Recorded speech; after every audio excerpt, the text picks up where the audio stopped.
Hola, buenas noches a todos. Gracias por estar aquí. Gracias a los que se están conectando en este momento y gracias a los que van a ver la repetición.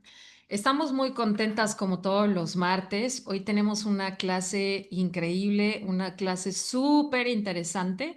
De hecho, platicábamos hace unos minutos que nos vamos a quedar cortas en tiempo, porque la verdad es que estudiando cada uno de estos personajes, creo que podríamos hacer, yo creo que un año completito de la vida de estos apóstoles.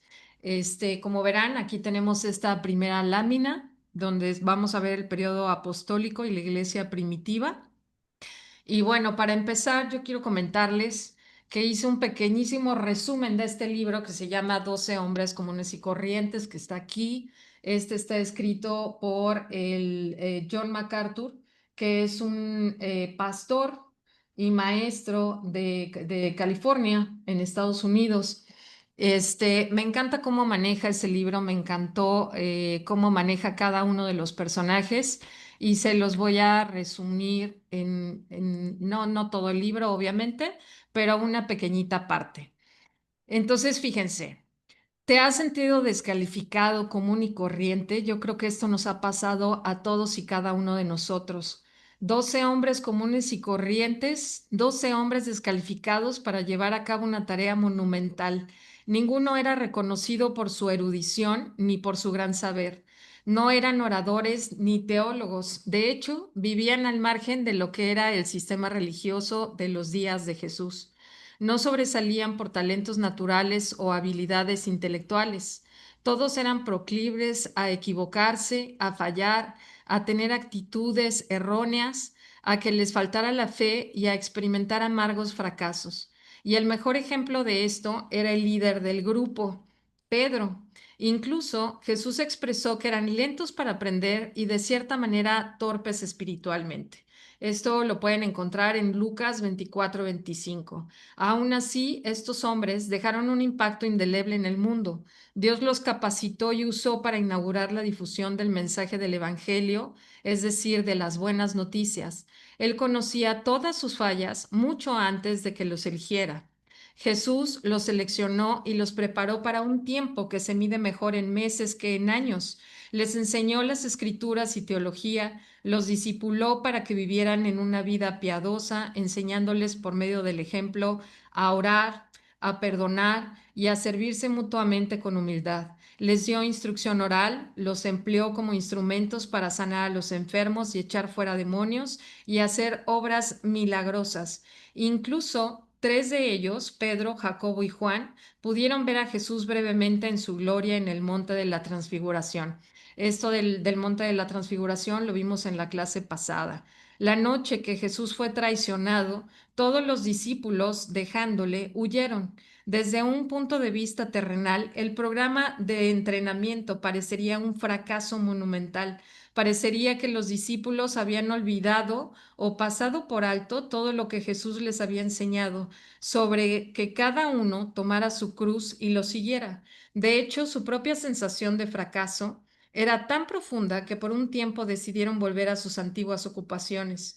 Pero alentados por el Señor resucitado, volvieron a su llamado apostólico. El trabajo que emprendieron continúa hasta el día de hoy, 2000 años después. Ellos son la prueba viviente de que la fuerza de Dios se hace perfecta en la debilidad.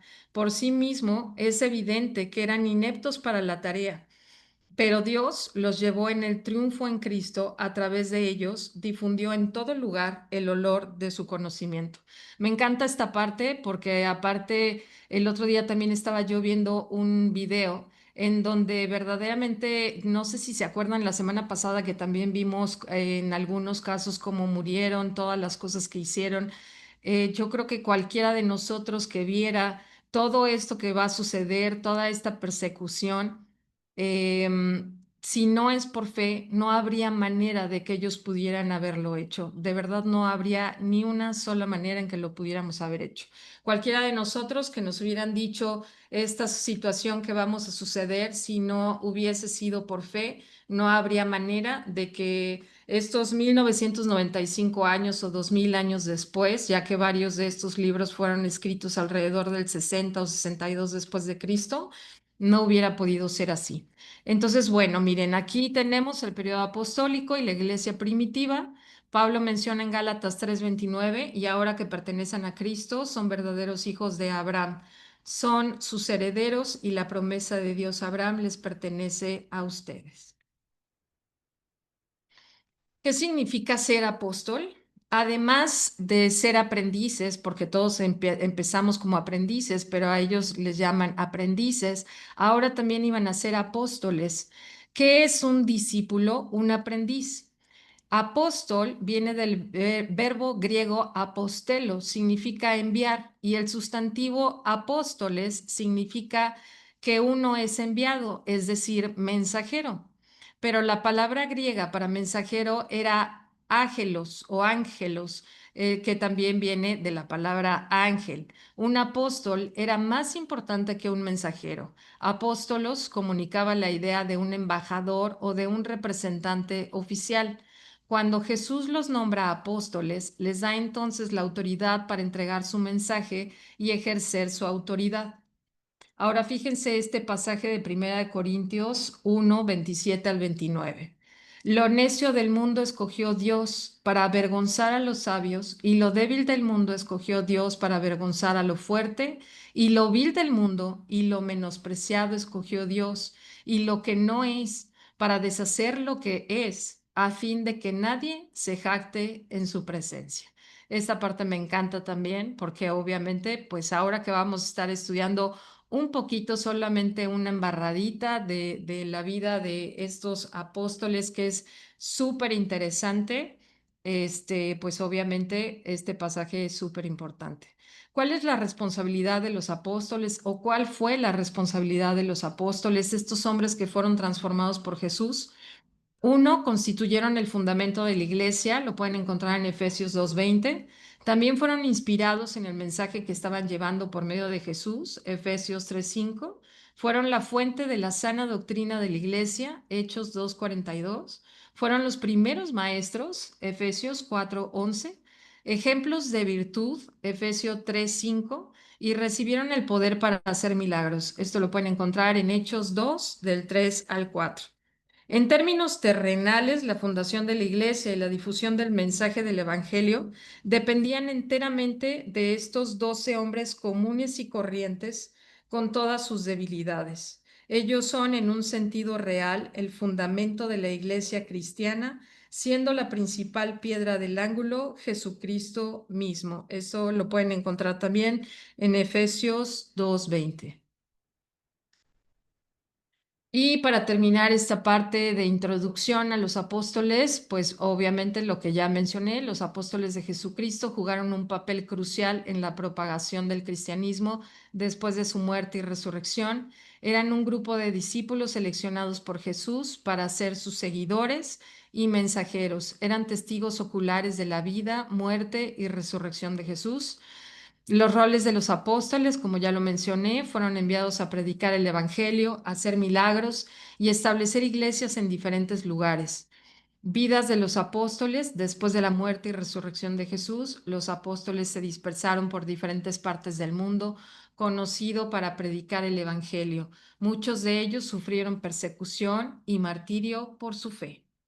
Van a ver qué interesante va a estar toda esta plática, y verdaderamente si nos ponemos a pensar esta parte de que a lo mejor como seres humanos hubiéramos dicho, no, bueno, ya abandonaron a Jesús, cuando lo toman preso, se van, se dispersan, crucifican a Jesús y cada uno regresa a sus trabajos.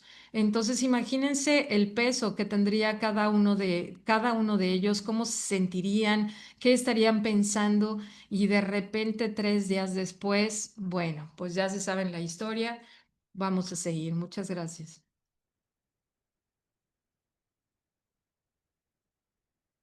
Tony, ¿nos ayudas con esta, por favor? Sí, gracias. Nosotros estamos recordando también ahorita que estuvieron un buen tiempo con la situación de los griegos prácticamente estuvieron sobre perdón, sobre la tierra de Israel, conquistaron ese tiempo. Por mucho tiempo se habló el griego como el idioma principal. Y esta palabra de apóstol, Cristo la está tomando directamente también del griego. Son mensajeros y realmente el ejemplo que está de manera inicial en la historia es la manera que los centuriones, o sea, los soldados del ejército romano, tendrían que llevar buenas nuevas a otra parte del imperio que estaba conquistado. La situación de los centuriones para poder formar parte del ejército era que tenían que arriesgar su vida. Por eso esta palabra de apóstol la adquiere también Cristo para hacerles notar a sus seguidores que el llamado que estaba haciendo prácticamente era para gente que tenía que ser completamente fiel. Obviamente que a la hora de describir a un centurión romano, se le entregaba una carta de buenas noticias que la tenía que llevar a un lugar extremo, pero le daban también el mapa por donde tenía que irse y ese mapa era por los lugares más recónditos y más peligrosos, tenía que luchar y tenía que casi perder su vida en el trámite de llevar prácticamente esa buena nueva al lugar en donde se había destinado que lo hiciera. Así que los discípulos sabían perfectamente bien, conforme pasó el tiempo, que lo que ellos iban a tener que hacer era algo muy similar a lo que hacían los centuriones, perder su vida o dar su vida por la buena nueva, o sea, por el evangelio. ¿Y qué es un discípulo de Jesús? Esta palabra va a aparecer 233 veces en el Nuevo Testamento, en los Evangelios, y 28 veces en el libro de Hechos. A Jesús se le refiere con frecuencia como el maestro o como el rabí, ¿lo recuerdan? Esto está en Mateo 25, 25, 49 y 49. Jesús utiliza técnicas tradicionales de enseñanza, o sea que realmente no perdió el estilo en el que normalmente se les enseñaba al pueblo judío, con preguntas, respuesta, discusión, mi memorización. Recuerden que este pueblo es de los que inician en todo el mundo con lectura y escritura, ¿sí? Invitan a sus discípulos con la palabra sígueme. Esto está en Lucas 5:27. Esto no lo hacían los rabinos, realmente se acercaba el pueblo porque tenía por lógica que ir al lugar en donde se concentraban para estudiar, pero Cristo está haciendo una invitación especial, como lo hace con nosotros cuando nos invita a formar parte de su familia. También Jesús va a exigirles a cada uno de ellos niveles extremos de entrega personal. No nada más ellos, hermanos, a nosotros también. Esto incluye pérdidas de familia, de propiedades, etcétera, ¿sí? Entonces, que no nos extrañe que cuando nosotros tenemos un llamado para el Señor y decidimos seguirlo, vamos a tener pérdidas de manera general entre amistades y situaciones que también pueden pasar en nuestra familia. La siguiente, por favor. La introducción a apóstoles y sus aspectos generales nos va a dar que el Señor manda llamar a 12. Los 12 representaron un grupo único, es un equivalente exacto a los 12 apóstoles, 12 por las 12 tribus de Israel. Recuerden que siempre se van a repetir los números también durante todo el tiempo que nosotros hemos leído la Biblia. Esto está en Lucas 22, del 29 al 30. Estos 12 fueron enviados como representantes de Jesús. Eso pasa con nosotros, ¿eh? Comisionados para predicar la venida del reino, echar fuera demonios y curar enfermedades. Recuerden que los va a mandar de dos en dos, porque entre ambos tienen que orar el uno por el otro y el más débil va a tener que ser rescatado por el más fuerte. Esto está en Mateo 10:1, 5:15, Marcos 6, 7 al 13 y Lucas 9 del 1 al 6. Pero estas tareas no estaban limitadas a los 12. Los seguidores de Jesús eran multitudes de gente, pero él los dividió en grupos y aparte de los 12 también había un grupo de 70. Dentro del grupo de los 12 apóstoles se encontraban tres amigos más íntimos de Jesús, que era Pedro, Jacobo y Juan, que acuérdense que se les apodan los hijos del trueno. Imagínense el carácter que tenían, aparte que ya sabemos que el carácter de Pedro era desafiante, ¿sí? Y Juan es el discípulo amado, es el más pequeño de todos los discípulos. Mateo, está en Mateo 10:2, en Marcos 3:16, 17 y en Lucas 6:14. Al movimiento de seguidores de Jesús se lo llamaban los del camino.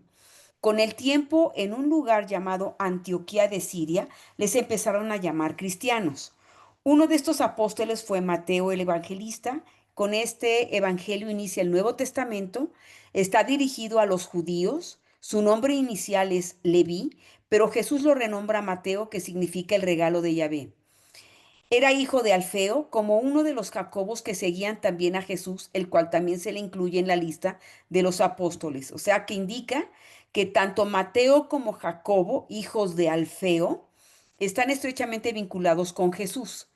María, la madre de Jacobo, estuvo al pie de la cruz con María, la madre de Jesús. Vamos a ver que se repiten mucho los nombres. Vemos varios Jacobos, vemos varias Marías y que no nos extrañe esto, por favor. La que sigue, por favor.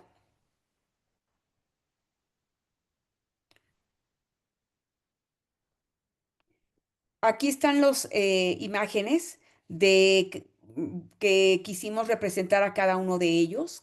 Está Pedro, Andrés, Santiago el menor, Juan, Felipe, Tomás, Mateo, Judas Iscariote, Santiago el mayor, Simón, Bartolomé, Judas Tadeo. Fíjense muy bien, este Judas Tadeo es una de las representaciones espirituales que utiliza la Iglesia Católica.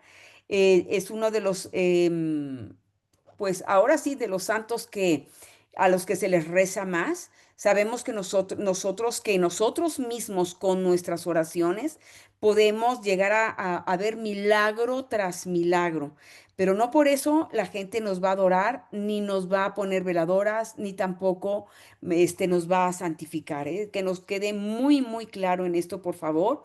Ahora dice el mensaje que pusieron aquí, todos ellos cambiaron su manera de ser radicalmente al decidir seguir a Jesús hasta el final. Al principio Mirna dijo algo, una clave que estábamos hablando nosotros antes de la clase, en donde ninguno de nosotros está calificado para ser seguidor del Señor. Sin embargo, Él nos mantiene en un entrenamiento. La base del éxito es no perder la humildad, por favor. La que sigue. En este mapa, espero que lo alcancen a ver bien, está en inglés, está saliendo de Jerusalén los famosísimos apóstoles y vemos que, voy a ir hacia abajo, del lado izquierdo primero, vemos a Matías.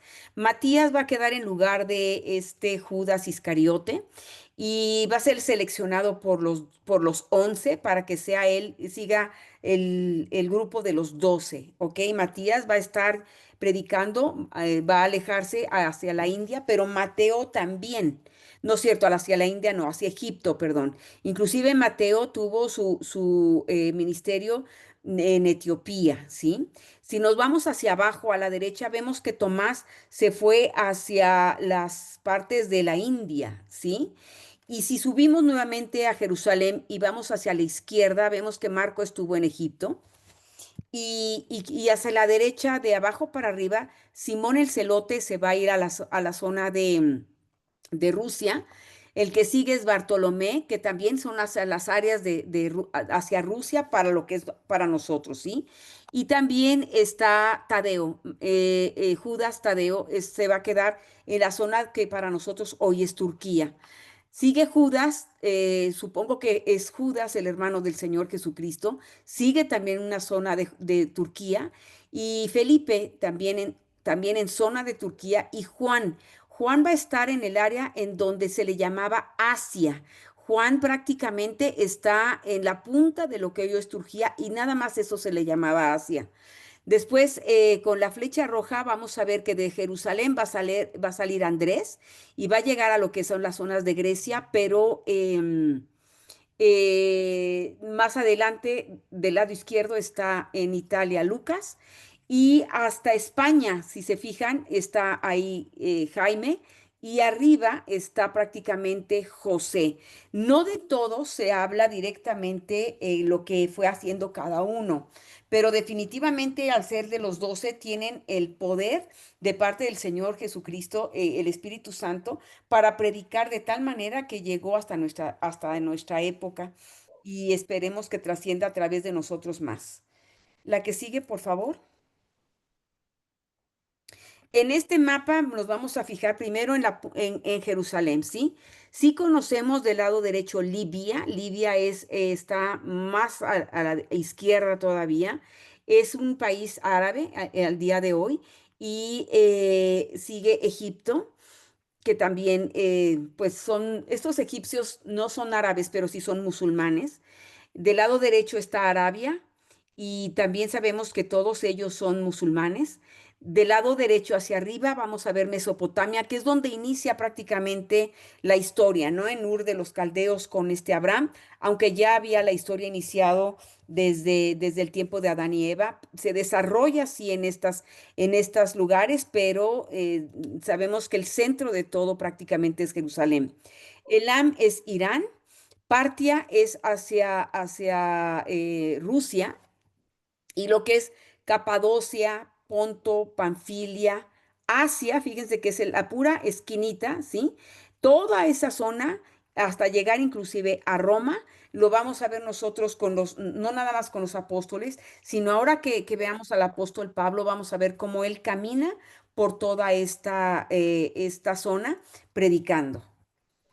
La que sigue.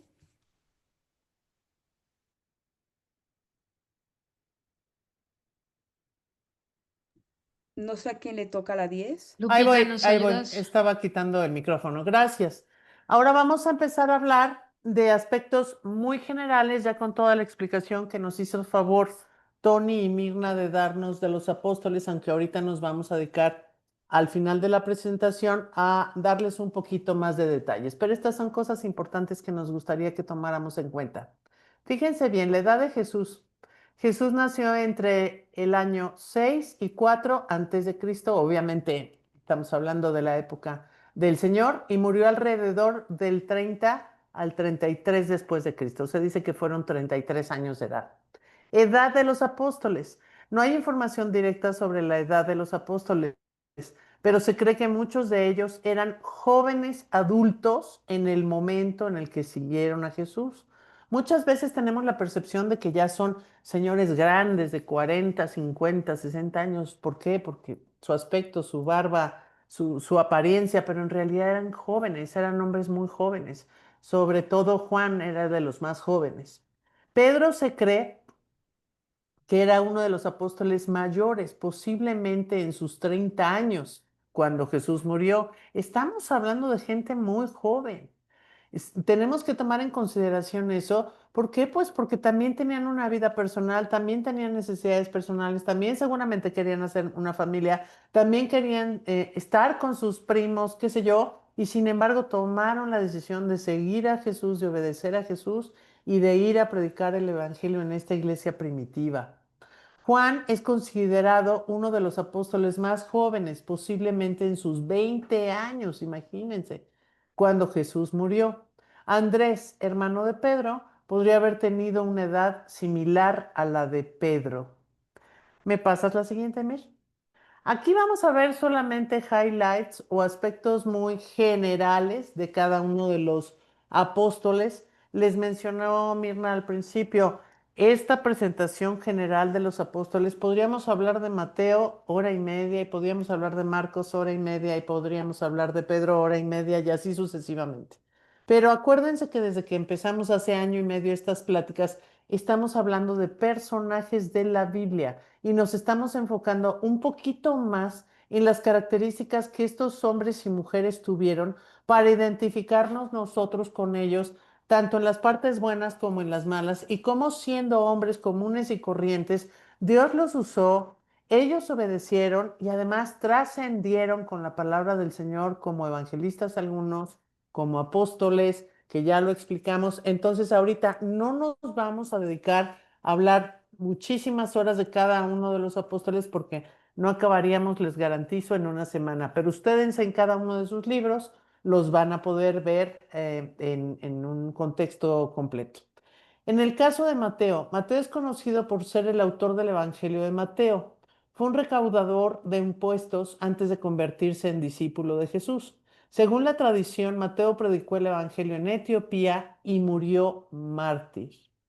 En el caso de Marcos, Marcos, autor del Evangelio de Marcos, uno de los 4 evangelios canónicos. Se cree que Marcos fue un discípulo de Pedro y que su evangelio se basa en la predicación de Pedro.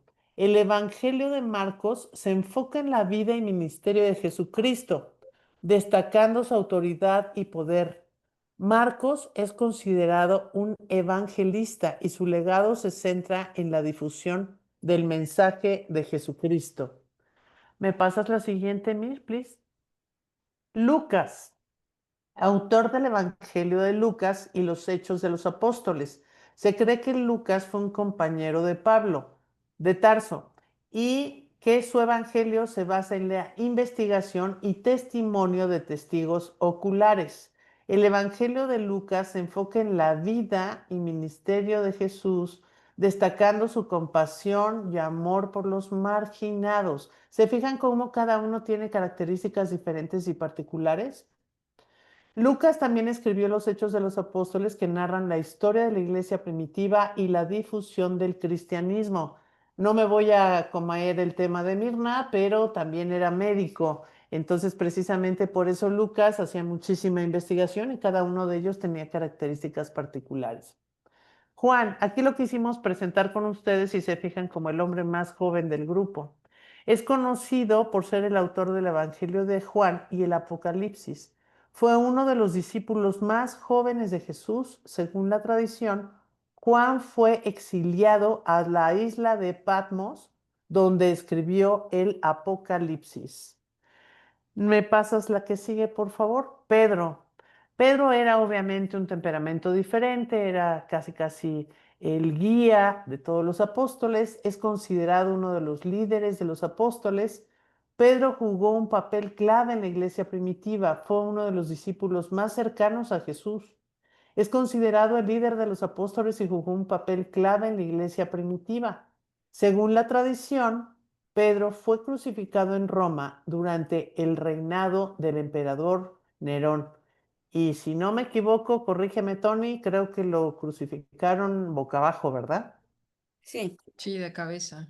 Entonces, no nos vamos a meter en todos esos detalles porque nunca vamos a acabar, pero cada uno de ellos tuvo muertes distintas. Creo que el único que no tuvo una muerte así tan trágica, corrígeme, Tony, fue Juan, ¿verdad?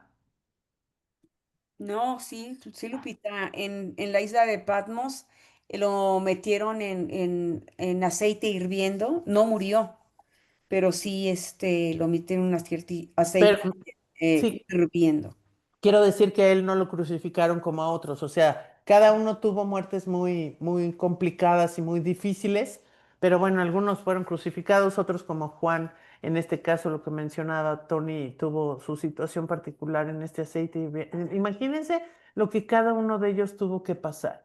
¿Y por qué Dios los escogió? Bueno, porque sabían que eran personas importantes que iban a poder transmitir su legado, aunque sus vidas no fueron fáciles y tuvieran que sortear muchos problemas. Tomás es conocido por su incredulidad inicial después de la resurrección de Jesús. Según la tradición, Tomás predicó el Evangelio en la India y murió mártir igual que los demás. Andrés fue el hermano de Pedro y uno de los primeros discípulos de Jesús. Según la tradición, Andrés predicó el Evangelio en Grecia y murió crucificado en una cruz en forma de X. Fíjense bien, cada uno de ellos tiene una característica particular, pero estamos seguros que si ellos hicieron todo lo que Dios les pidió, obviamente van a estar al lado de nuestro Padre al final de su muerte, ellos van a tener también una gran recompensa. ¿Nos ayudas, por favor, con la 15, Tony, si eres tan amable, con Mateo? La 14. A ver, vamos a ver, quiero que chequemos muy bien esto, por favor. Los versículos más importantes de Mateo, el apóstol en la Biblia, están en Mateo 4, 18, 22. 10, 24, 42 y también el 24. Lo que no quiero que pasemos por alto es que en Mateo 1 tenemos realmente el registro de los antepasados de Jesús el Mesías, descendiente de David y de Abraham. Lo está haciendo este Mateo desde Abraham. Hago el énfasis porque Lucas lo hace desde Adán, ¿sí? Desde Abraham está en el versículo 2 y va a llegar hasta el 16 en donde está hablando de que Jacobo fue el padre de José, esposo de María, y María dio luz a Jesús, quien es llamado el Mesías. Sí, todos los que aparecen en perdón, todos los que aparecen en la lista abarcan 14 generaciones, desde Abraham hasta David, 14 desde David hasta el destierro de Babilonia y 14 desde el destierro a Babilonia hasta el Mesías. Pero está hablando claramente de las mujeres de la Biblia, ¿sí? Mujeres que eran de otras nacionalidades, no eran judías como más que Tamar, la esposa de Judá, pero Rahab fue de Jericó prácticamente, fue la tatarabuela del rey David, y Ruth, que era moabita, era bisabuela del rey David, ¿sí? Entonces, hace esta genealogía, ¿por qué es importante? Porque los judíos basan su vida y sus árboles genealógicos son importantísimos para ellos. Ellos saben a qué tribu pertenecen, ¿ok? Jesús pidió lealtad absoluta para hacer la voluntad de Dios. Y esto está en Mateo 12, 49, 50. Y Jesús enseñó más como portador de la revelación divina que como eslabón de la cadena de la tradición judía. Él está rompiendo por completo con lo que dice la tradición. Recuerdan que después de Babilonia ellos salen con el Talmud y que se empiezan a manejar a través del Talmud, pero no de la palabra de Dios. El Talmud son narraciones de historia que hacen los rabinos de esa época y que inventan una nueva tradición. Eso no lo quiere el Señor, ¿sí? Así es como Jesús va a anunciar al final de los tiempos y largamente esperado el reino de Dios. Y como vocero mesiánico del reino de Dios, Jesús reunió a un círculo especial de los 12 discípulos, una representación claramente simbólica de los 12 de las tribus de Israel. En Mateo 19 al 28, eso lo vemos. Y al hacerlo estaba redefiniendo la identidad social judía en relación sobre el fundamento del discipulado en relación a Jesús. O sea, prácticamente lo que está buscando el Señor es que se vuelvan a identificar nuevamente como judíos, como el pueblo escogido. Jesús no predica con el Nuevo Testamento porque no existe. E inclusive los libros se escriben después de que muere Jesús. Jesús predica el Antiguo Testamento, ¿sí? Y lo que es Mateo 24, él va a describir ahí cómo va a ser el fin del tiempo. Los apóstoles le preguntan cómo va a ser el fin y el Señor les dice, no, cuándo va a ser el fin y el Señor les dice cómo va a ser, pero el día y la hora nadie lo sabe, ¿sí?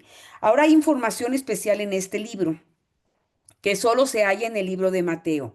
No se halla en los otros evangelios. Si se dieron cuenta, estamos viendo el evangelio de Mateo. Son 4 evangelios, ¿sí? Y en el de Mateo está dirigido directamente a los judíos. Entonces necesita, ahora sí que por la visión espiritual que le da el Señor a este Mateo, que vengan las cosas específicas que a un judío le interesaría aprender. Y dice, la visión de José, padre terrenal de Jesús. Y se habla en Mateo 1 del 20 al 24. Está, mientras consideraba esa posibilidad, un ángel del Señor se le apareció en un sueño a José, hijo de David, y le dijo el ángel, no tengas miedo de recibir a María por esposa, porque el niño que lleva dentro de ella fue concebido por el Espíritu Santo. ¿Ok? Cuando está la visita de los sabios de Oriente, no son magos, son sabios. Es gente que sabe que va a nacer el Salvador. ¿Con qué lo puedo relacionar yo? Con el libro de Daniel. Daniel, aún siendo eunuco y habiendo heredado una gran cantidad de dinero y que no tiene un heredero, de acuerdo a lo que yo he visto en algunas enseñanzas, es un dinero que es llevado directamente a Jesús, ¿sí? A través de los sabios de Oriente, por eso llevan oro, incienso y mirra, ¿sí? La huida de Egipto con sus padres, nosotros lo vemos también en Mateo 2 del 13 al 15, en donde ellos saben perfectamente bien, porque el ángel le habló nuevamente a José que tienen que huir. Dice, después de que los sabios se fueron, un ángel del Señor se le apareció a José en un sueño, levántate, huye a Egipto con el niño y su madre. Dijo el ángel, quédate allí hasta que yo te diga que regreses porque Herodes buscará al niño para matarlo, ¿sí? Después viene la matanza de los niños, que eso es lo que se evita para Jesús en Mateo 2 16 18. Viene la muerte de Judas Iscariote. Recuerden que él cuelga prácticamente, se suicida después de haber vendido al Señor. Esto está en Mateo 27 del 3 al 10. Y el sueño de la esposa de Pilatos. Esto normalmente nosotros no hablamos de eso, pero está en Mateo 2, 2, 27, 52. Ella le está diciendo a su esposo, ¿sí? A ver, no, 27, 52. 27-19. Sí, perdón, me equivoqué. 27-19. 27, 19. Ajá. Lo estoy confundiendo con el otro. Perdónenme, Sí. a esta hora yo ya no veo muy bien y la verdad es que tengo que checar esto. Tengo Ujú. que checar eso. En el 27, 59, no, 52, ella, El 27-19 es el sueño de la esposa de Pilatos y el 27-52 es la resurrección de los muertos vistos en Jerusalén, en tu sí, lámina. ok, entonces, ahorita viendo los sueños de la esposa de Pilato, dice, justo en ese momento, cuando Pilato está sentado en el tribunal, su esposa le envía el siguiente mensaje, deja en paz a ese hombre inocente, o sea, Cristo. Anoche sufrí una pesadilla terrible con respecto a él, ¿sí? Entonces, es una situación que normalmente nunca hablamos de ella. Y también en lo que es la resurrección de los muertos vistos en Jerusalén, va a ser en el 27:52. Ya lo había hablado esta Mirna la semana pasada en donde dice, entonces Jesús volvió a gritar y entregó su espíritu. En ese momento la cortina del santuario del templo se rasgó en dos, de arriba a abajo la tierra tembló, las rocas se partieron en dos.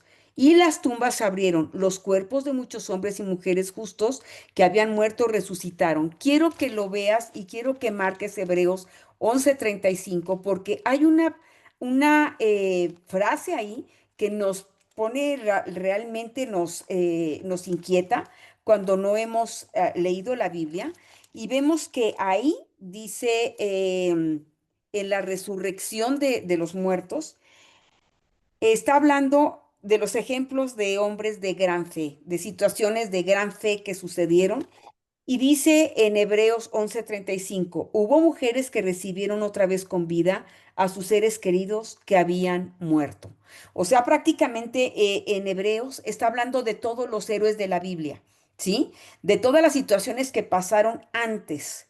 Pero si nosotros leemos Hebreos solo y no sabemos que estamos hablando de la resurrección de los muertos vistos en Jerusalén, nos bloqueamos. ¿Cómo es posible que hayan recibido otra vez con vida las mujeres a sus seres queridos que habían muerto? O sea, ¿en qué parte de la Biblia está? Aquí, en Hebreos 11:35. El soborno de los guardias está en Mateo 28 11 al 15. Los guardias tenían terror. Estaba la tumba vacía cuando resucita Cristo y sabían que los iban a matar los romanos, ¿ok? Entonces la misma gente del Sanedrín promete protegerlos, pero tenían que decir que definitivamente se habían ido los discípulos de Jesús en la noche y se habían robado el cuerpo de Cristo, ¿sí? Entonces, para que no se nos pase por alto, y se enfatiza el bautismo en la gran comisión. A ver, cuando el Señor está diciendo que tenemos, esa es la misión para todos. Realmente este es nuestro ministerio para todos, ¿sí? Es que vayamos y prediquemos el evangelio a todo el mundo. Eso es la gran comisión. Pero también está invitando en Mateo 28 19 al 20 que bauticen a las personas en el nombre del Padre, del Hijo y del Espíritu Santo. O sea, tú vas y predicas, ¿ok? Y aparte de que estás predicando a la gente, tú puedes bautizarlo. Ojo, no dice, por favor, y quiero hacer mucho énfasis, no dice que solamente los hombres pueden bautizar, como se hace ahorita. No dice que tiene que tomar la gente un curso para poderse bautizar. Hoy se hace para qué? Para enseñarle perfectamente bien a la gente de qué se trata porque fuimos bautizados por la Iglesia Católica, ¿sí? Entonces, esto prácticamente, cuando nosotros estamos entendiendo la gran comisión, tengo que ir a predicar el Evangelio a todo el mundo y los tengo que bautizar en el nombre del Padre, del Hijo y del Espíritu Santo. Me quiero referir a los apóstoles de este tiempo, que son los misioneros. Si una mujer que es misionera se encuentra con la posibilidad de llevar a la gente a los pies de Cristo y en ese momento se da la posibilidad de bautizarlo, créame hermano, debe de hacerlo. Porque de aquí a que encuentren un pastor en la India, en África, en algún otro lugar tan diferente al nuestro, la gente moriría sin bautizarse. Y nosotros lo tenemos por ordenanza, que no se le olvide, por favor. Los 5 casos son característicos, con asteriscos, son profecías del Antiguo Testamento. ¿Ok? Eso ya se veía venir en el Antiguo Testamento, que eso iba a suceder con el nacimiento de Cristo, con la persecución a Cristo y también cómo iba a acabar con la gran comisión. ¿Ok? La que sigue. Ahora, Mateo era recaudador de impuestos y su oficina principal descendía desde Damasco. Él recaudaba impuestos de peaje y de transporte por lo que se llama la Vía Maris. Esta vía aún existe. Está lo que es en Siria, en Damasco, atraviesa todo lo que es Israel y llega hasta Egipto. Por eso la tierra de Israel es tan cotizada. Esta vía obviamente es importantísima porque une África con Asia Menor y con Asia Mayor, ¿sí? Con todo lo que son los países árabes y puede uno llegar directamente también a otros lugares como Rusia, si lo hace de manera terrestre, ¿sí? Entonces, desde siempre ha sido un lugar cotizadísimo y se encontraba un lugar muy específico que se llama Capernaum y ahí también Cristo tuvo su lugar para predicar por muchísimo, muchísimo tiempo. Y el propósito de este libro es probar que Jesús es el Mesías. Está dirigido principalmente a los judíos. Con este libro se une el Antiguo con el Nuevo Testamento y se inicia con la genealogía de Jesús, indicando influencias extranjeras de parte de las mujeres. Eso ya se los había dicho en Mateo 1:17. Pero el versículo clave de Mateo es Mateo 5:17. No penséis que he venido a abrogar la ley y los profetas. Y los profetas. No he venido a abrogar, sino a cumplir. Cristo vino a cumplir el Antiguo Testamento. Vino a cumplir las profecías, vino a cumplir los mandamientos. y nos dejó como tarea que nosotros sigamos prácticamente sobre sus huellas. La que sigue, por favor.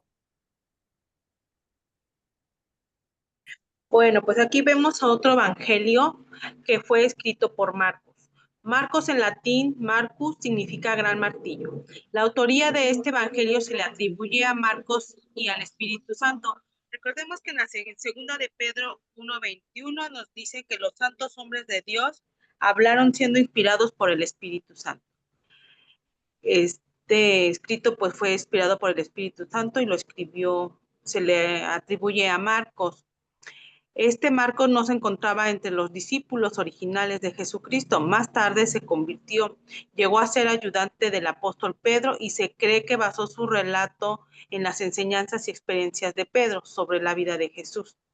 Es un personaje que continuamente aparece en el libro de los Hechos, donde se le menciona por primera vez y es conocido como Juan, el que tenía por sobrenombre Marcos. Se hace conexión con su madre María, quien tenía una casa en Jerusalén que servía como lugar de reunión a los creyentes.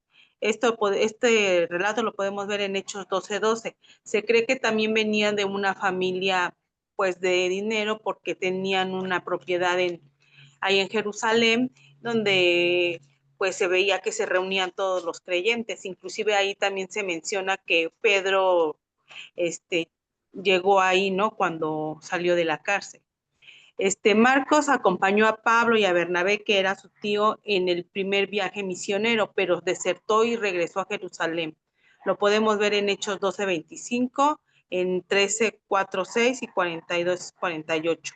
Aquí no se menciona el por qué motivo desertó Marcos. Muchos eruditos piensan que pudo haber sido su inexperiencia, que era muy joven, pero no se relata el por qué motivo. Más adelante ya Pablo menciona que viajó con él, que estaba con él en Roma, lo podemos ver en Colosenses 4:10 y en Filemón 1:24, y elogió a Marcos como un compañero que le era útil para el Evangelio. Lo podemos ver en 2 de Timoteo 4:11. Pedro se refirió a él como Marcos, mi hijo. Véase 1 Pedro 5:13, lo que indica la cercanía que tenía este Marcos con Pedro. De ahí es donde se le atribuye que él escribió el Evangelio. No se sabe exactamente cuándo se escribió este Evangelio. Posiblemente puede ser se escribió en Roma entre los años 64 y 70. Marcos es el más corto de los 4 evangelios y fue escrito para creyentes romanos, particularmente gentiles. Aquí se cree que por la estructura del evangelio no menciona ninguna genealogía, como lo menciona Mateo y Lucas, entonces se cree que pues sí fue para gente que no era judía. Este evangelio no solamente muestra a Jesús enseñando, sino también haciendo muchas cosas para ayudar a otros. Marcos enfatiza los milagros de Jesús porque en ellos se puede observar a Jesús sirviendo a las personas que estaban pasando por necesidad en sus vidas. Jesús observó esto y extendió su mano para asistirlos y ayudarles. También aquí quiero mencionar un poco que en el capítulo 14:51, se menciona un joven que huyó. Se cree que era Marcos, que seguía a Jesús de lejos y que dice, pero cierto joven le seguía, cubierto el cuerpo con una sábana, y le prendieron, más él, dejando la sábana, huyó desnudo. Se cree que cuando fue el arresto de Jesús, este joven huyó. Entonces, como esto nada más lo menciona Marcos, se cree que se atribuía a él mismo este pasaje. Aquí también hacemos mención de algunos de los milagros que Marcos plasmó en este evangelio, pero pues realmente Jesús hizo muchos milagros. Sanidad de la mujer con hemorragia. Lo podemos ver en Marcos 5:25. Sanidad de un paralítico en Marcos 2:3. Calma la tormenta, Marcos 4:35. Un espíritu inmundo expulsado, lo vemos en Marcos 1:23, y la sanidad de los enfermos por la tarde, Marcos 1:32. La que sí, por favor.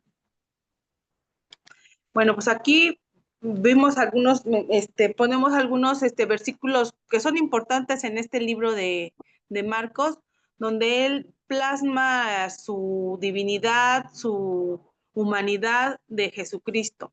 Vemos a Jesús como el siervo, lo podemos ver en Marcos 10:43 al 45.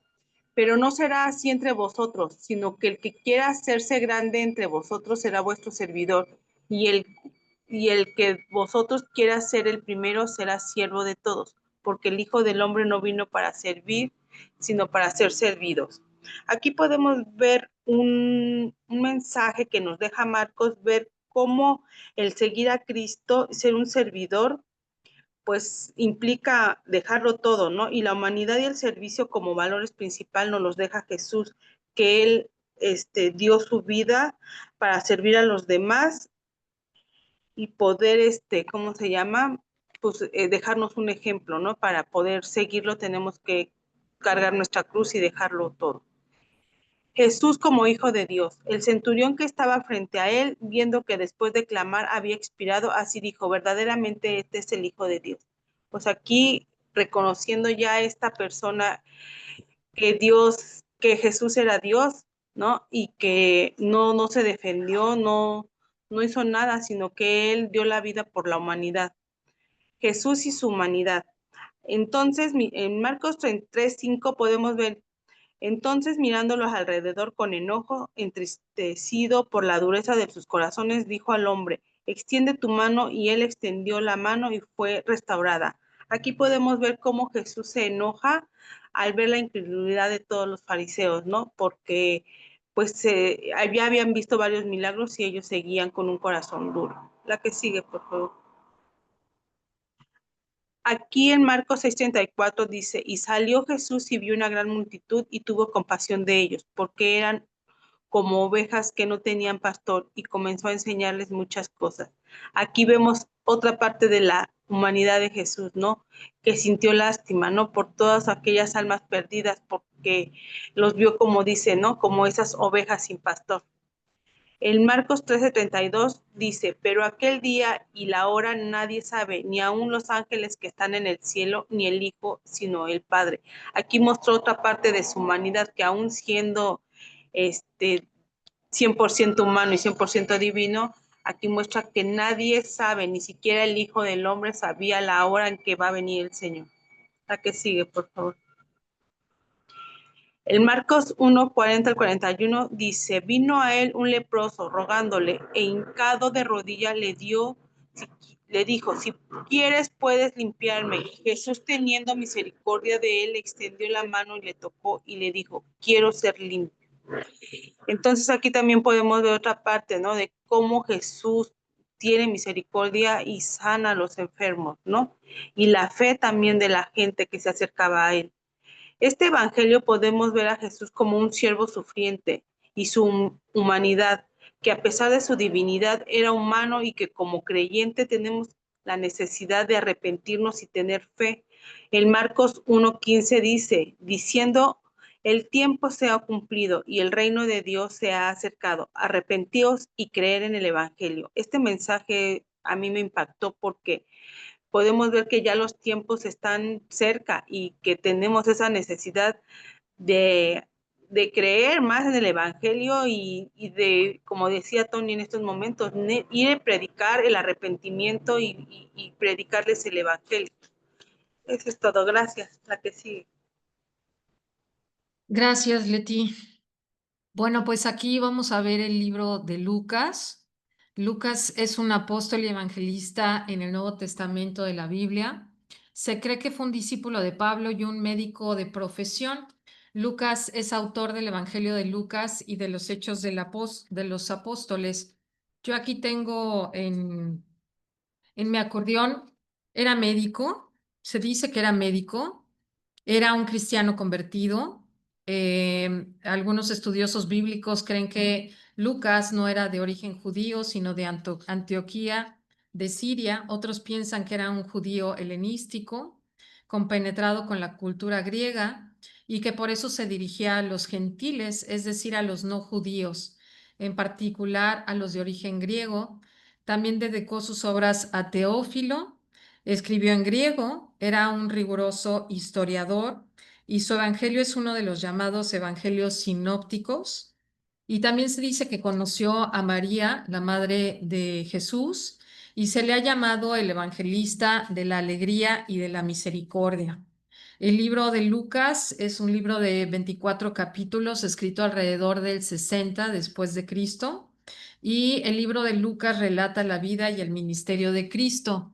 Las características del ministerio de Lucas enfatizó la compasión y el amor de Jesús hacia los marginados y los necesitados.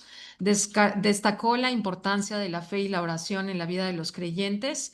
Narró la historia de la iglesia primitiva y la expansión del cristianismo en el mundo mediterráneo. Se enfoca en la vida y el ministerio de Jesús, destacando su compasión y amor hacia los demás. Incluye historias como la del buen samaritano y la del hijo pródigo. Y también escribió el libro de Hechos.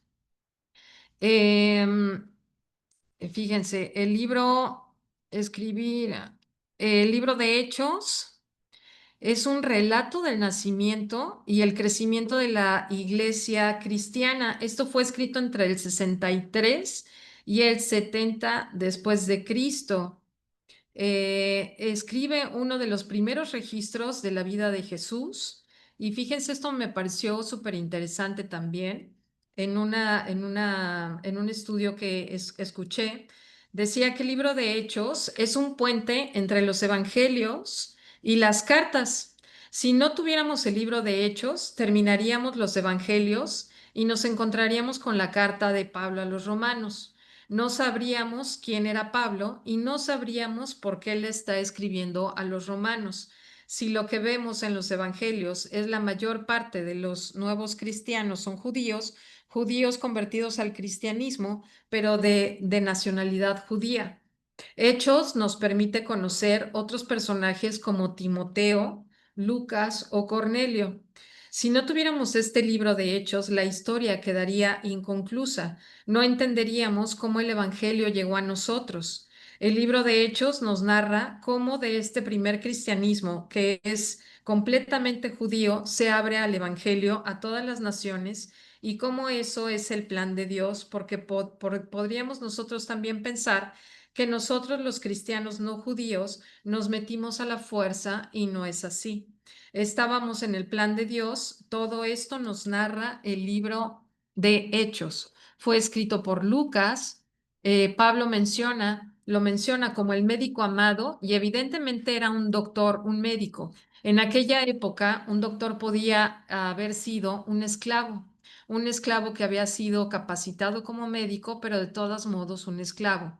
Y se menciona, algunos piensan que Teófilo fue alguien que conoció el Evangelio a través de Pablo y que al ver en Pablo esta deficiencia en salud, Teófilo le cede a Lucas para que lo acompañe. Teófilo quiere decir que es el amado de Dios o el que ama a Dios. Las dos cosas son verdad. Fue escrito entre el 60 y el 63. Un detalle importante de este libro es que el libro comienza narrándolo en tercera persona. Lucas habla siempre de ellos, los apóstoles, ellos hicieron, ellos caminaron, como alguien que investigó y está narrando lo que hicieron, pero a la mitad del libro, alrededor del capítulo 16, cambia y Lucas ahora se incluye porque empieza a decir partimos rumbo a o salimos, nos dijeron. En ese momento en que vemos que Lucas está incluido en el equipo de Pablo, está dirigiendo para ir a predicar al Evangelio. Hay dos formas de dividir este libro. La primera se divide en el libro en dos. La primera enfocada en Pedro y todo lo que sucede alrededor del ministerio de Pedro. Y la segunda parte, lo que sucede alrededor del ministerio de Pablo. Del 1 al 12, Pedro, y del 13 al 28, Pablo. Puede haber otra división que surge del capítulo 1, versículo 8, y se dice que Jesús le está diciendo a los discípulos, recibiréis poder cuando haya venido. Ahí hay un bosquejo del libro del capítulo del 1 al 7. Está todo lo que sucede en Jerusalén del 8 al 12. Esto es lo que sucede en Judea y Samaria. Y del 13 en adelante es la expansión del Evangelio a todo el resto de la tierra. El último detalle que me pareció muy interesante y que aparte lo investigué también, bueno, no lo investigué, pero me puse a revisar cada uno de los libros, es que Lucas deja este escrito inconcluso. El libro de Lucas es el único libro que no tiene un final definido, ya que todos los libros terminan diciendo, y esto fue para la gloria de Dios, amén, o termina, digamos, con una despedida y corta, pero este libro no tiene un final y pareciera que Lucas está escribiendo el libro y queda así como inconcluso. No cierra el libro de Hechos y esto desde hace muchos años se toma como algo a propósito que hace el Espíritu Santo, ya que la iglesia aún está en proceso. Me di a la tarea de buscar en todo el Nuevo Testamento los finales de los libros y efectivamente es así. Sí, Tony, ¿vas a decir algo? Que él se basa también en toda su investigación directamente con María, la madre de Jesús.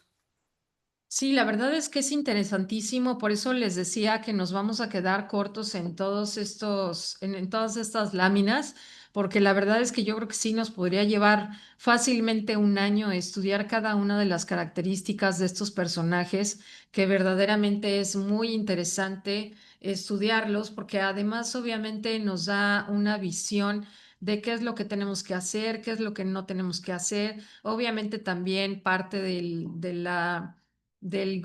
estas clases de los martes de panorama histórico, personajes bíblicos, pues es obviamente que cada uno de nosotros nos podemos sentir medianamente afín con cada uno de ellos, ¿no? No necesariamente, a lo mejor yo, a lo mejor si digo, bueno, yo soy un líder como Pedro y soy bien arrebatada, pues la verdad es que no, pero a lo mejor puedo ver a Andrés o puedo ver a alguno de los demás y decir, sí, me parezco, sí tengo algunas características y podemos aprender muchas cosas alrededor de estos libros y la verdad es que esperemos que con este pequeñísimo estudio y esta pequeña embarrada que les estamos presentando aquí, les pueda resultar muy interesante como nos ha resultado a nosotros para que puedan ver los libros de diferente manera porque la verdad es que nosotras también hemos aprendido mucho alrededor de todo esto y viendo todo lo que sufrieron, todo lo que pasaron,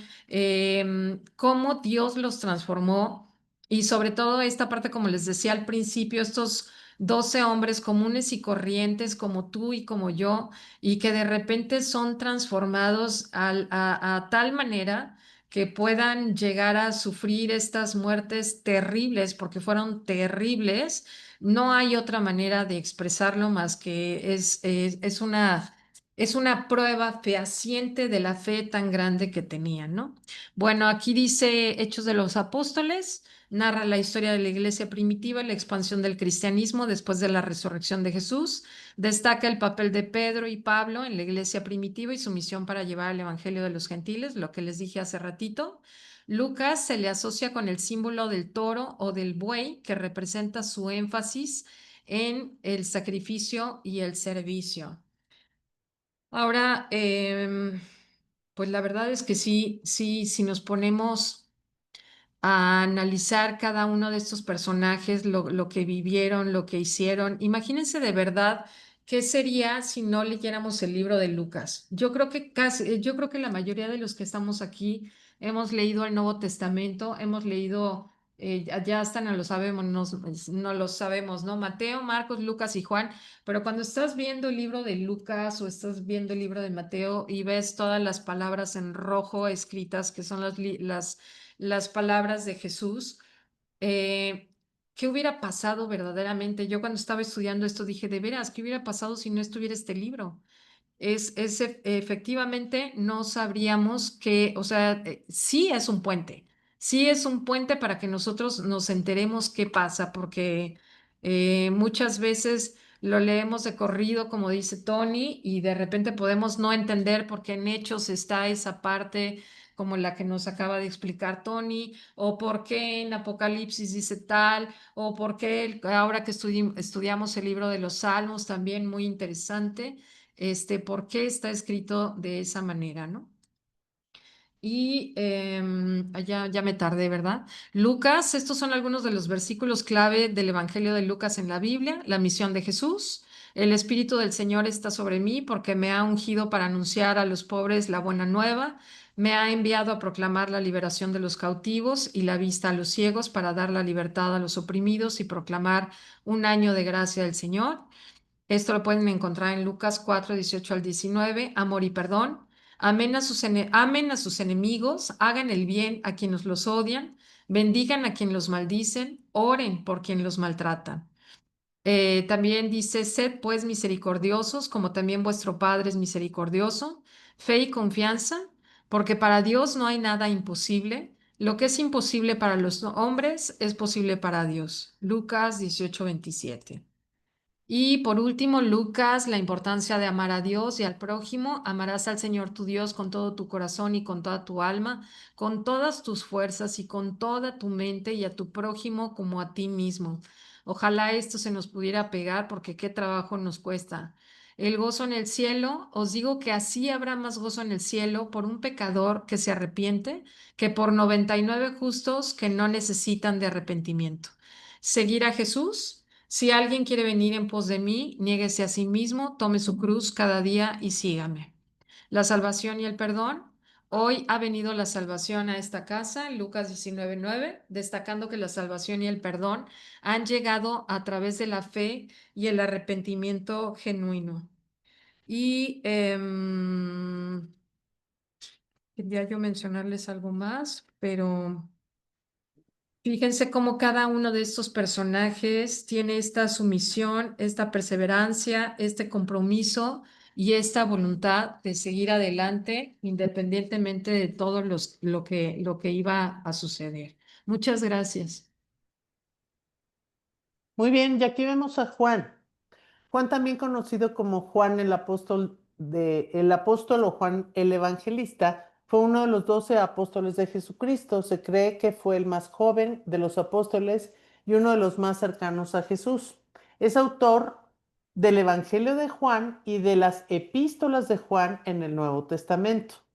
Juan, el apóstol, es una figura importante en el cristianismo. Se cree que fue uno de los primeros discípulos de Jesús y estuvo presente en momentos clave de su ministerio, como la última cena y la crucifixión. Después de la resurrección de Jesús, Juan se convirtió en un líder en la iglesia primitiva en Jerusalén, que de eso vamos a hablar la próxima, bueno, no, en 15 días. Algunas de las características y contribuciones de Juan incluyen su énfasis en el amor y la comunión con Dios. Podríamos hablar de todos los temas de los que habla Juan en la Biblia. Ahorita estaba haciendo otro análisis y bueno, Juan describe cada aspecto que Jesús hizo en los diferentes tiempos y me llamó mucho la atención como en el 17, por poner un ejemplo, dice incluso Jesús ora por sus discípulos. Y en Juan viene la descripción de cada uno de los pasos que Juan hizo en cada uno de los momentos. O sea, vean la importancia de todo lo que habla Juan del Señor en su libro. Habla de este amor y de esta comunión con Dios, su enfoque en la luz y en la verdad. Es autor del Evangelio de Juan, como ya mencioné, las epístolas de Juan, y su papel como profeta líder en la iglesia primitiva. El Evangelio de Juan en el libro del Nuevo Testamento, que narra la vida, ministerio, muerte y resurrección de Jesús, enfocándose en su divinidad y la relación con su Padre. En las epístolas de Juan 1, 2 y 3, cartas que enfatizan la importancia del amor, la verdad y la comunión con Dios y con los demás. Además, escribe el libro de Apocalipsis. Imagínense ustedes las características de de este apóstol, perdón, y todo lo que él realmente nos deja en su libro. ¿Me pasas la siguiente, por favor? Algunos versículos importantes de Juan el apóstol son la naturaleza divina de Jesús. En el principio era el Verbo, y el Verbo estaba con Dios, y el Verbo era Dios. Nos suena, ¿verdad? Es uno de los versículos más lindos. Esto es Juan 1:1. El Verbo se hizo carne y habitó entre nosotros. Hemos visto su gloria, la gloria del único Hijo que vino del Padre, lleno de gracia y de verdad. Juan 1:14. el amor de Dios y la salvación, porque tanto amó Dios al mundo que dio a su Hijo único para que todo aquel que en él cree no perezca, sino que tenga vida eterna. Juan 3:16. La guía y el consuelo del Espíritu Santo. Pero cuando Él, el Espíritu de verdad, venga, os guiará a toda la verdad, porque no hablará de su propia cuenta, sino que hablará todo lo que oiga y os hará saber lo que habrá de venir. Juan 16:13. Pero el Consolador, el Espíritu Santo, a quien el Padre enviará en mi nombre, Él os enseñará todas las cosas y os recordará todo lo que os he dicho. Juan 14:26. ¿Me pasas la siguiente, please? La relación entre Jesús y sus discípulos. Yo soy la vid, sois las ramas. Si vosotros permanecéis en mí y yo en vosotros, daréis mucho fruto. Aparte de mí, no puedes, apartado de mí, no puedes hacer nada. Juan 15:5.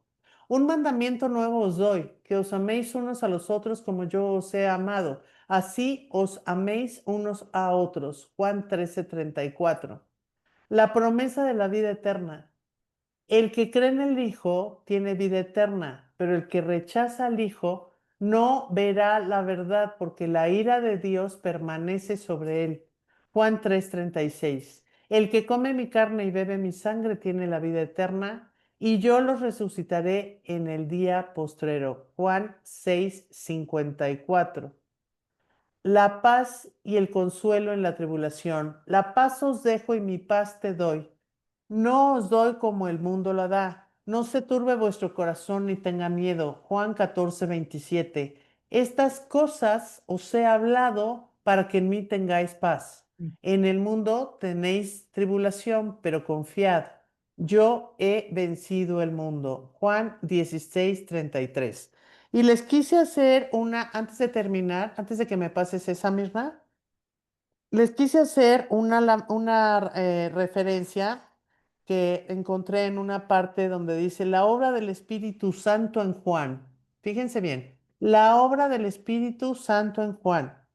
El tema del Evangelio de Juan es la vida eterna, Juan 20:31. Debido a su desdichada condición, el espíritu humano debe ser perdonado, limpiado y hecho vivo para Dios. En una sola palabra, regenerado. Eso es esencialmente lo que sucede cuando nos arrepentimos de nuestros pecados. Recibimos a Cristo y somos convertidos o salvos sobre la base de la muerte de Cristo en nuestro lugar. Dios nos perdona y pone nuestra cuenta su justicia perfecta. Esto es lo que Pablo quiso decir en la palabra justificación en Romanos 3:21 y 5:21. Jesús promete enviar al Espíritu Santo cuando deja a sus discípulos. El Espíritu Santo será un consejero que enseñe y guíe a los creyentes en toda verdad. Juan 14. El Espíritu Santo revelará a los seguidores de Jesús todo lo que Él quiere que sepan en Juan 16. Después de su resurrección, Jesús sopló el Espíritu Santo sobre sus discípulos, Juan 20. Y llego al final de Juan diciéndoles esto. En Juan 20, de 21 al 23, Él sopló sobre sus discípulos y les dijo, recibid el Espíritu Santo. Este acontecimiento es el clímax del Evangelio de Juan.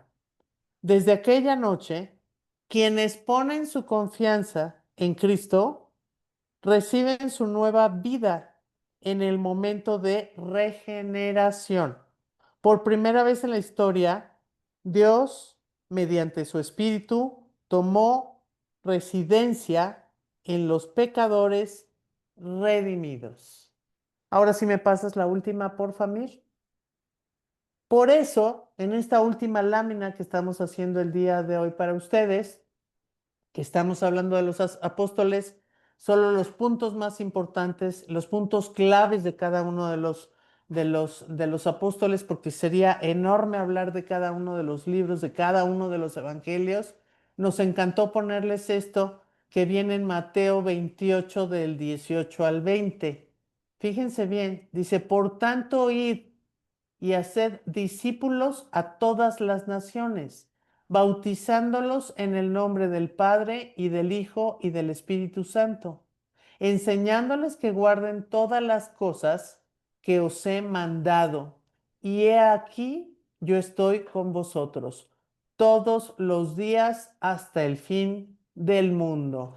Este mensaje para todas las personas que nos están oyendo no fue solamente para los apóstoles que estuvieron con el Señor y que ya describimos.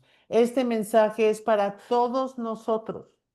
Es para trabajar para el Señor, para ser discípulos, para hacer que la gente entienda que se necesita bautizar en el nombre del Padre, del Hijo y del Espíritu Santo, enseñándoles que guarden sus mandamientos y sobre todo sabiendo que va a estar Él con nosotros hasta el final de los tiempos. Entonces, como se pueden dar cuenta, tratamos de hacer una explicación muy general de todo este periodo de los apóstoles, donde cada uno de ellos tuvo una función específica, cada uno de ellos tenía un perfil distinto, cada uno tenía fortalezas, oportunidades, debilidades y amenazas, como hemos hecho los FODAS en cada uno de los personajes. Aquí no los hicimos porque muchos de los FODAS se parecen en sus características, pero algo que los identifica es que fueron obedientes, que fueron fieles, que fueron seguidores, que fueron servidores y que todos ellos seguramente estarán agradando al Señor por lo que hizo, lo que hicieron en obediencia en cada uno de estos puntos que Tony explicó en este mapa y que además trascienden todas estas enseñanzas hasta nuestros días. Bueno, pues con esta presentación con esta lámina terminamos la presentación del día de hoy. Si hay algún comentario o algo que nos quieran hacer, con todo gusto. Tony, ¿querías decir algo? Sí, que no se les olvide que Mateo fue escrito para los judíos, que Marco fue escrito para los romanos, que Lucas para los griegos y Juan para los gentiles. Perfecto. Pues ¿Algo muchas más? gracias. No sé si tengan alguna otra pregunta. La verdad es que esperemos que estas láminas les hayan sido de mucha bendición, como lo ha sido para nosotros también, para que puedan ver ahora estos libros de manera diferente. Imagínense de verdad que después de tantos años, aún ahora, si no hubiera sido por ellos, si no hubiera sido por sus escritos, pues no tendríamos la palabra, no tendríamos todas estas enseñanzas. Y la verdad es que creo que está muy interesante. Léanlos, están padrísimos y bueno, no se lo pierdan porque la verdad es que hay muchísima información, muchas cosas que sacar y acuérdense que es palabra viva y que bueno, eh, muchas gracias a todos. Sí, Ivonne, ¿nos ibas a decir algo? También Alejandra pidió que si repetías, Tony, por favor, para quién es cada evangelio. El de Mateo para los judíos, el de Marcos para los romanos, el de Lucas para los griegos y el de Juan para los gentiles. Porque por eso cuando recibimos a Cristo nos dicen, ahora lee el libro de Juan. Sí, está dirigido a todos nosotros. Ivonne, ¿qué querías decir? Así nada más, Tony, un favorzote, mira, comentaste que podemos bautizar si se nos da la oportunidad de bautizar, de llevar a algún hermano a los pies de nuestro Señor. Sí. Pregunta es, antes de bautizarlo en el nombre del Padre, del Hijo y del Espíritu Santo, ¿hay que preguntar algo a la persona? Normalmente la persona, cuando tú la recibes, está cerca de ti en el agua, la persona tiene que decir que yo acepto a nuestro Señor Jesucristo como mi Señor y Salvador, renuncio a todos mis pecados y en ese momento lo vas a sumergir. Yo te bautizo en el nombre del Padre, del Hijo y del Espíritu Santo. Obviamente tú ya hablaste con la persona, le explicaste que que tiene que renunciar a sus pecados, que tiene que pues dejar su vida común atrás, ¿no? Porque ahora es seguidor de Cristo. Ok, ¿Sí? ok, muchas gracias. No, al contrario, qué gusto que estés aquí. ¿Alguien más, señoras? Bueno, pues si ya estamos todos sin dudas, si nos haces favor, Leti, de hacer una oración para despedirnos. Por favor, Leti, gracias. Señor, te damos gracias, mi Dios, por este estudio. Gracias porque nos muestra, Señor, que cada personaje, cada evangelio, Señor, tiene cosas, Padre, de tu persona y que sabemos, mi Dios, que nos enriquecen, Señor. Bendícenos, Señor, síguenos dando ese discernimiento para poder extender tu reino y que cada persona, Señor, que está aquí presente, Señor, tú le des también esa oportunidad, Padre, de seguir conociéndote, Señor, y que este material sea de bendición para sus vidas, Señor. Gracias porque nos permites reunirnos, gracias por el internet que no falló, Señor, y que sabemos, mi Dios, que tú siempre nos provees de lo necesario. Que Gracias, tengamos una noche reparadora, Señor, y que con el favor, Señor, y la gracia que tienes para con nosotros nos permitas mañana, Señor, despertar y dándote siempre la gloria y la honra para que te sigamos sirviendo, Señor. En el nombre de Cristo Jesús. Amén. Amén. Amén. Buenas noches. Gracias, buenas Que noches. descansen.